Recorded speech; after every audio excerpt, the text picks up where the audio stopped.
자, 이제 테마 7번에서는 문제가 3개가 있거든요. 그래서 1번 끝냈고요. 이제 테마 7번의 2번 문제 보겠습니다. 국토법령상 도시군계획 시설사업이군요. 도시군계획 시설사업에다 맞는 것이 몇 개일까? 자, 기획번. 재결 신청이 나옵니다. 재결 신청이 뭐죠?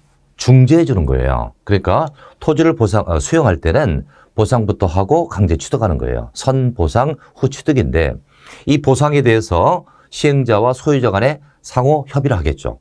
협의가 잘 되면 그 돈 주고 뺏으면 돼. 그런데 협의가 결렬된단 말이에요. 보상 협의가 결렬되면 토지 수용일에 가서 재결을 신청하는 거죠. 그러니까 재결 신청은 시행자를 도와주는 거예요. 원칙적인 법에 의하면 1년밖에 못해.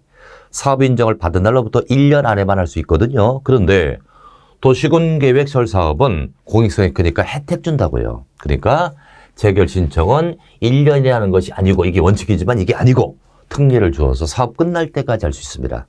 틀리는 지문이고. 니은번. 시행자는 사업 시행을 위해서 특히 필요하다고 인정되면 도시군계획서에 인접한 건축물 이것을 일시 사용할 수 있다. 대단히 중요한 지문이에요. 만약에 토지가 이렇게 있어요. 토지 A가 있고 B가 있습니다. 여기 사업하는 시행자가 있어요. 여기서 도로를 깐다고 쳐보자고요. 그럼 A라는 부지는 사업 부지니까 수용할 수 있단 말입니다. 뺏을 수 있죠? 근데 B라는 토지는 인접지죠. 인접한 이 토지까지 뺏을 필요 없잖아요. 사업에 직접 영향을 주지 않습니다. 다만 여기다 재료를 쌓아두거나 임시통으로 잠깐 쓰면 되겠지. 그래서 인접지는 수용은 못하고요. 뭐 할 수 있다? 일시 사용할 수 있는 거예요. 그래서 인접지가 나오면 이것은 일시 사용할 수 있습니다. 인접 건물도 마찬가지고요. 디귿번. 행정청 시행자입니다. 행정청 시행자는 기초조사를 위해서 필요할 때 허가 없이 타인 토지를 취급할 수 있다. 자, 이제 시행자가요. 사업하기 위해서 조사도 해야 되고 측량도 해야 되죠. 남의 땅을 출입한단 말이에요. 이때 시행자가 출입하기 때문에 시행자 중에는 행과 비행으로 나눠지잖아요. 행도 출입하고 비행도 출입할 수 있어요. 근데 어떤 자가 출입할 때 허가 받을까요? 그렇죠. 비행일 때만 허가 받고요. 행정청은 허가 없이 통지만 하고 출입합니다. 그래서 이건 행정청 시행자니까 허가 없이 출입할 수 있다. 맞는 지문이지. 1번. 일출 전이 나왔습니다. 일출 전이라도 소유자 등의 승낙 없이는 타인 토지를 취급할 수 있다라고 있거든요. 그럼 봐봐요. 일출 전 일몰 후에 타인 토지를 취급합니다. 그럼 어떤 의미로 파악하냐면 일출 전이면 해 뜨기 전, 일몰 후면 해진 후, 한마디로 깜깜할 때 야간에 남의 땅을 출입합니다. 그럼 야간에 출입하게 되면 거기 있는 사람의 프라이버시를 침해하잖아요. 그러니까 이 경우는 사생활을 보러 가야 돼요. 일출 전 일몰은 사생활. 그럼 사생활을 보호하려면 거기에 있는 직접적인 프라이버시를 침해당하는 자가 누굴까? 소유자일까? 점유자일까? 관리인일까? 소유자, 점유자, 관리인 중에 직접적으로 프라이버시를 침해당하는 자 누구야? 점유자지.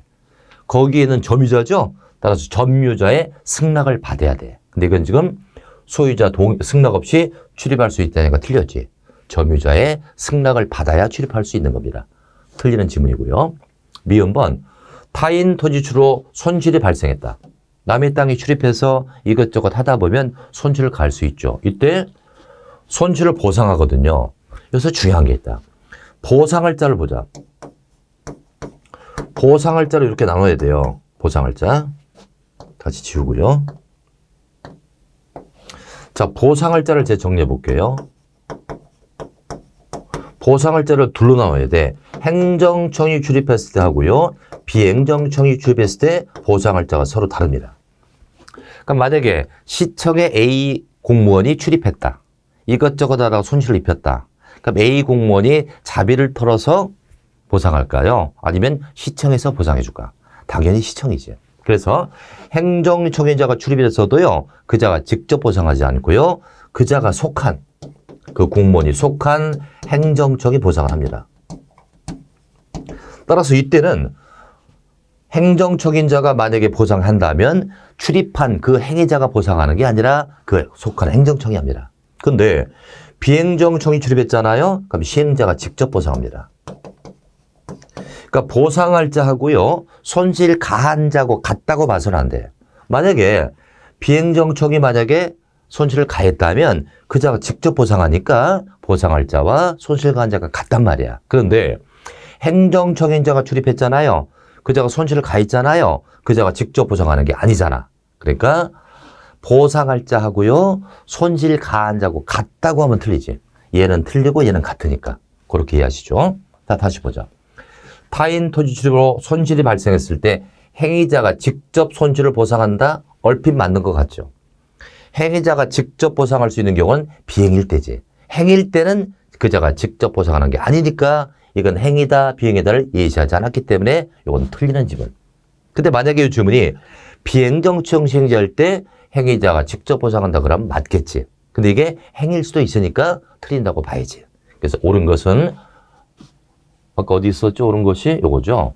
니은번하고요. 그 다음에 디귿번 요 두 가지가 정답 되겠죠? 정답은 2번이 되겠습니다.